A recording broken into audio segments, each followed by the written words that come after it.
Hello and welcome to Just One More Watch. Welcome to a slightly longer preamble than usual. In fact, you should probably get yourself a cup of tea, a bicky and settle in for this one. Now this isn't a full mea culpa today, more a reframing of my position, shall we say, regarding the legendary SARB 033. Now I admitted last year I was a bit late to get my hands on one of these JDM Seiko specials.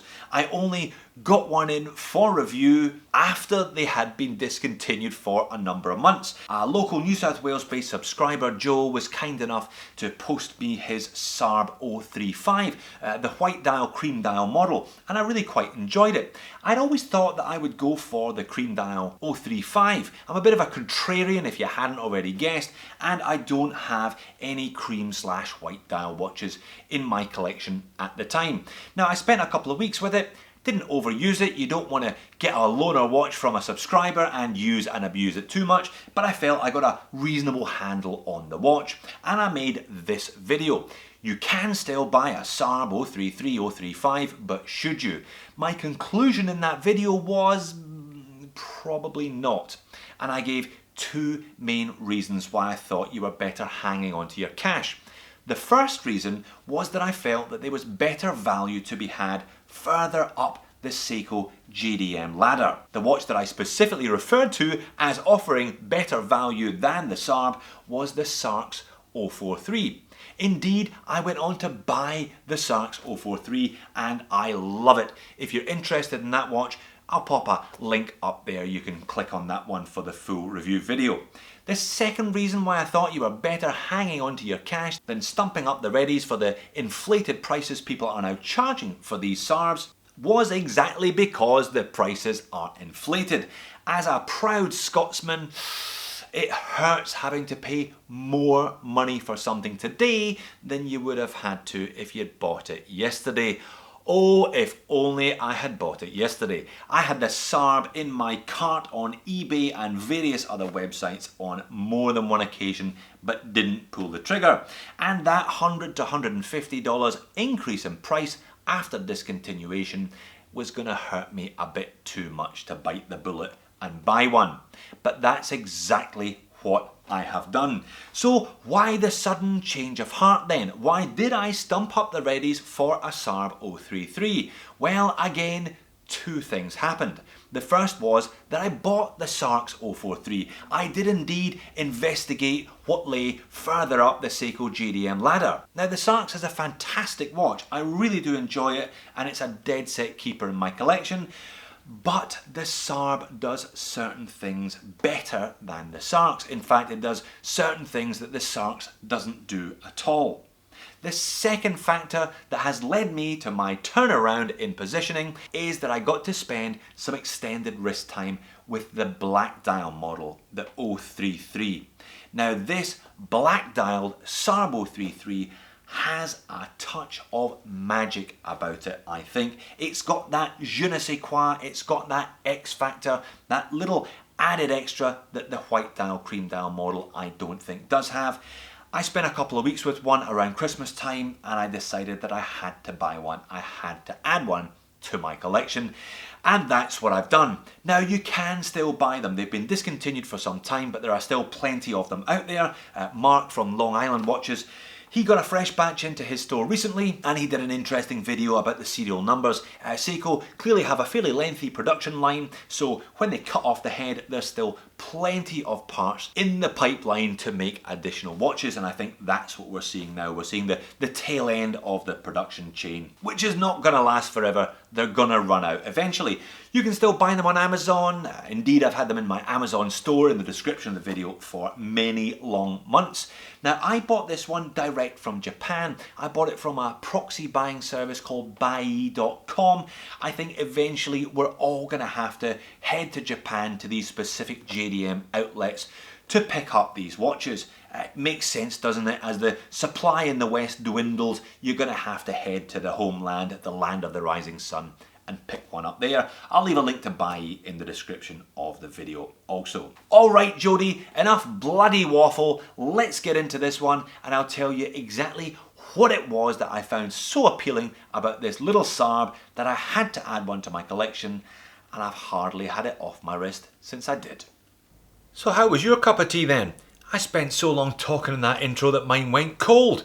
You get the gist though. I said you probably shouldn't buy one because 1, I'm tight, and 2, I'm tight, and now I'm saying you probably should buy one because I think the SARB 033 is a little bit special, and well, sometimes you got to look beyond the sticker price. You got to look at the overall equation, how much value you're going to get from this watch long term. Can't believe I just said that. I'm going to have to sit down and have another cup of tea. But let's crack on. I've got all the usual good stuff. I've got a movement accuracy report that is frighteningly good, indoor and outdoor wrist shots, loom video, etc, etc. Now I have no doubt that some of you will have looked at this SARB before and are looking at it now and dismissing it as a bit of a boy's watch because of the dimensions. But for me, a big part of the appeal is the size and the weight. This is one of the most comfortable watches it has ever been my pleasure to wear long term. So 38mm in diameter, just under 12mm thick, 45mm lug tip to lug tip, 20mm lug width, and sized up for my average 7-inch wrist. This one weighs in at 135 grams. Just a gorgeous, gorgeous watch to wear. 316L stainless steel, 3-piece case, smooth bezel, nicely textured mid case. I'll show you that in just a second. We've got solid end links, push pins in the bracelet. Now they've got a little collar system in the middle, which is slightly fiddly, kind of typical of these mid-range Seikos. And the clasp is actually a reasonable scissor one. Bracelet's not fantastic, but it is perfectly serviceable. Zoomed right in on the dial, and as you can see by the scratches around the bezel, nothing really stays all that pretty when it's on my wrist for more than an hour or two. But hey, that's okay. This is a long-termer for me.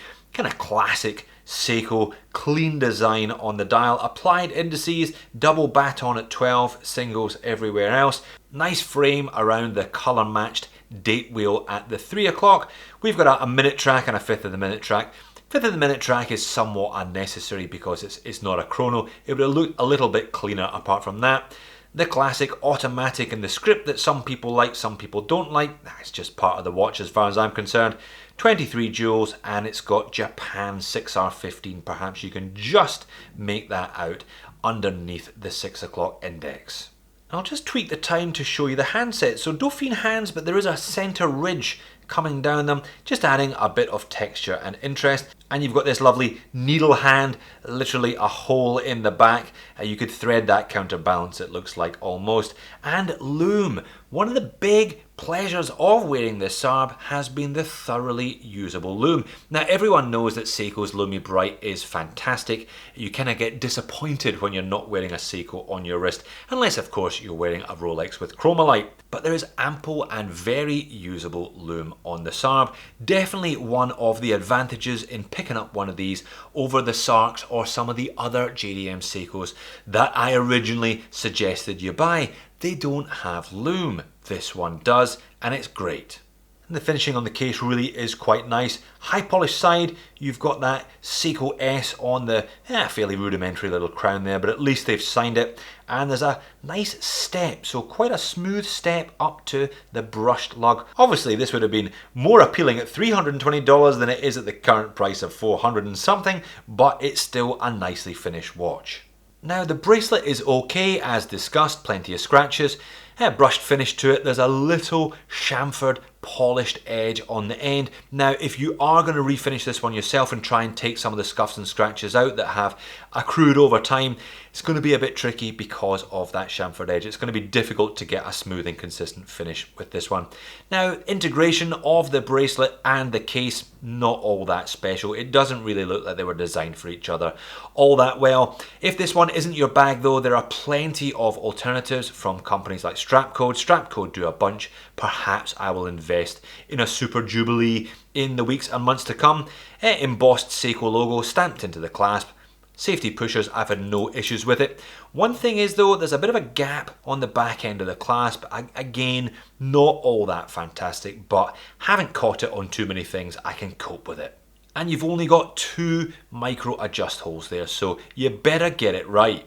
Now popping a link in the bracelet and I'll show you the movement. Display case back, screw down case back. Now, flat sapphire with no AR coating on the front.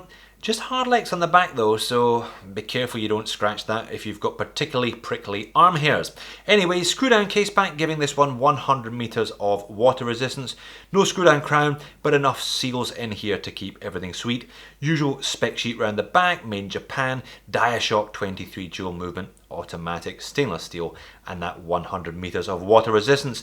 Now, as noted, this is the 6R15. This is a distinct step up from the 4R movements, the NH35s. Previously, the SARB was the cheapest way into one of these 6R15s, and they're very nice movements. So 23 joules, hacked, hand winds, roughly a 50-hour power reserve with this one. So an added bonus of getting the 6R15 in your watch is that you can put it on the bedside table for 2 full days and then pop it back on and it's still the right time. Now it's a Seiko, so you hope it's going to be rugged, robust and reliable. Bit of a question mark though over some of the 6R15s. It's not the most trustworthy of the movements in the Seiko range. I've had reports of some of them go wrong, and I've had a few go wrong on me that have been in for review. This one, on the other hand, well, not too bad, is it? This was over the course of a week or so when this watch just arrived, about 10 days, and it's coming in pretty much spot on. I mean, deviation of 0.4 of a second a day. I was pretty chuffed, you know, you drop some money on a watch, it comes in, and you're hoping you get a good one. Looks like I got a good one here. And it just wears so well. I've got a 7-inch wrist. Now, I think 38 is a great size. Most of the pieces that I enjoy on a regular basis are somewhere between 38, 40, 41. I don't tend to go too much beyond a 42, 43 if I can't help it. But I really do enjoy these slightly smaller watches. Carries its weight very well indeed. Now, I normally show the watch up here because that's how I wear the watch, but this one, I've kept it fairly loose. I do let it float around the knuckle, if you will, when I'm wearing it out and about. That's it, zoomed higher for perspective. 38, I think it's still a good size. It's got a bit of wrist presence because of that black dial and because it's still got a bit of heft to it. 134 is not super light. It's lighter than the 150 gram sports watch sweet spot, but it's not super light. You certainly know that you're wearing a watch, even though the diameter dimension isn't as large as some others. And that's it, out in some natural light. The lack of AR coating on the flat sapphire though, that will be featuring in the moans and niggles section coming up anytime soon, but it does look good. See if you get this one in the right lighting, get it around twilight time, it is pretty special. Black dial, nicely angled hands and indices. Sometimes it just catches the light really beautifully. Here's a photo I took of the SARB that you may have spotted on my Instagram, for example. Moans and niggles then, well, I probably have covered most of them. No AR coating on the flat sapphire. I think I can cope with that though. There are aftermarket options from Crystal Times and others if you want to put a bit of dome there or keep it flat and have AR on the underside of the crystal. And that bracelet, it's kind of okay, but it's not spectacular, and there's a couple of big gaps and some slightly odd joins between various parts of it. But again, I'm probably going to wallop the hell out of this one, so I may as well do it on the original Seiko bracelet. And so far so good on the 6R15. I'll be crossing my fingers that this one can maintain that level of accuracy and reliability long term, because this is going to be a long-term keeper for me.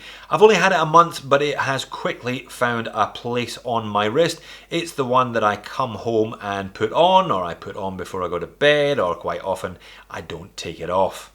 I am still kicking myself a little bit for not picking one up last year when they were at the regular price, but I'm glad that I subdued my inner Scotsman long enough for me to pony up for one.